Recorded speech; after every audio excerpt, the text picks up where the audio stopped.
putsero po. Ayan po yung ating mga ingredients. Pre-cooked chicken po. Pinrito ko na po siya para mas masarap po siya.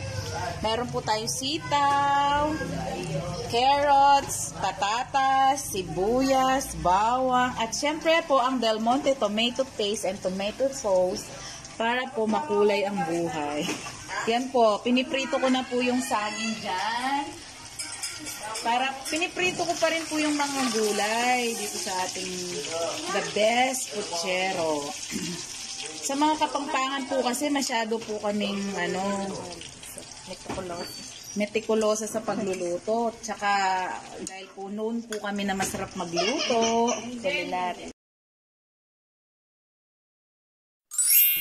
Go. Ayan po. Una pong step is igisa po yung sibuyas at bawang. Yan. Pinagsasabihin ko na po yan. Cut na po yung sibuyas at bawang. Malulusaw din po ito. Yan.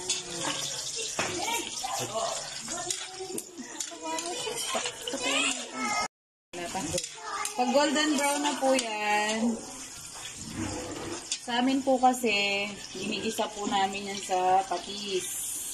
Ang gamit ko po ay dato puti. Ayan po, masarap.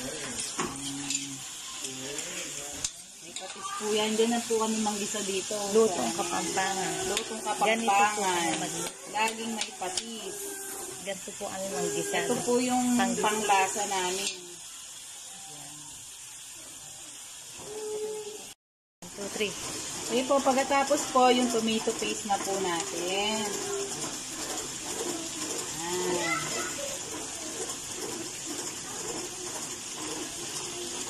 Pagkatapos po, yung tomato sauce. Yan po, Filipino style lang po.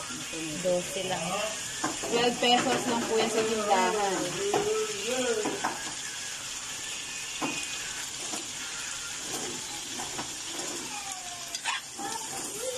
Haluin lang po natin siya. Tapos po, ilalagay na po natin ang ating chicken stock. Yung pinagpakuluan ko po kanina ng manok. Konti lang po kasi para malapot po siya mamaya. Pakukuluan muna po natin siya. Hintayin lang po muna natin siya mga 5 minutes.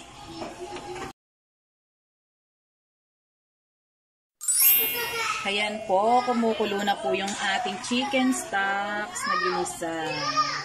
May tomato sauce at tomato paste. After po nyan, ilagay na po natin yung pre-cooked chicken po natin. Yan po, pinrito ko na po kanina para mas madali na po siyang iluto dito. Papalambutin lang naman po natin siya niya ng konti. Bago natin ilagay yung mga gulay natin. Iluluto pa rin po natin. Simmer natin po muna ito mga 5 minutes po.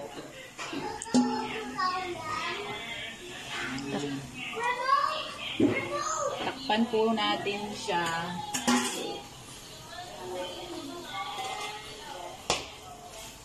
Takpan po muna natin siya ha guys.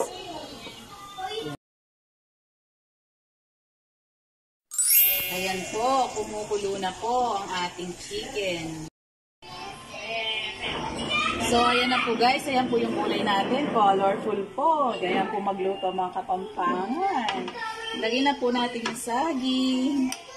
Lagyan lang po natin sa gilid para po magkasya po lahat siya. Yung patatas. Ayan, doon po siya. Uy, nahulog yun. Wala pang Maya na yung nahulog. Hindi na natin siya isasali. Yung carrots. Dito. At ang ating gulay po, sa gitna na lang po natin siya ilagay. Yung ating sitaw.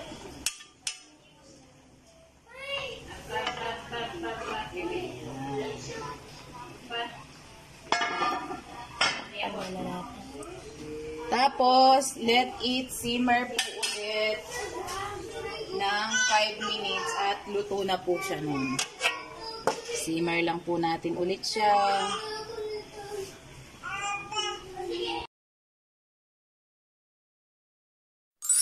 Okay po.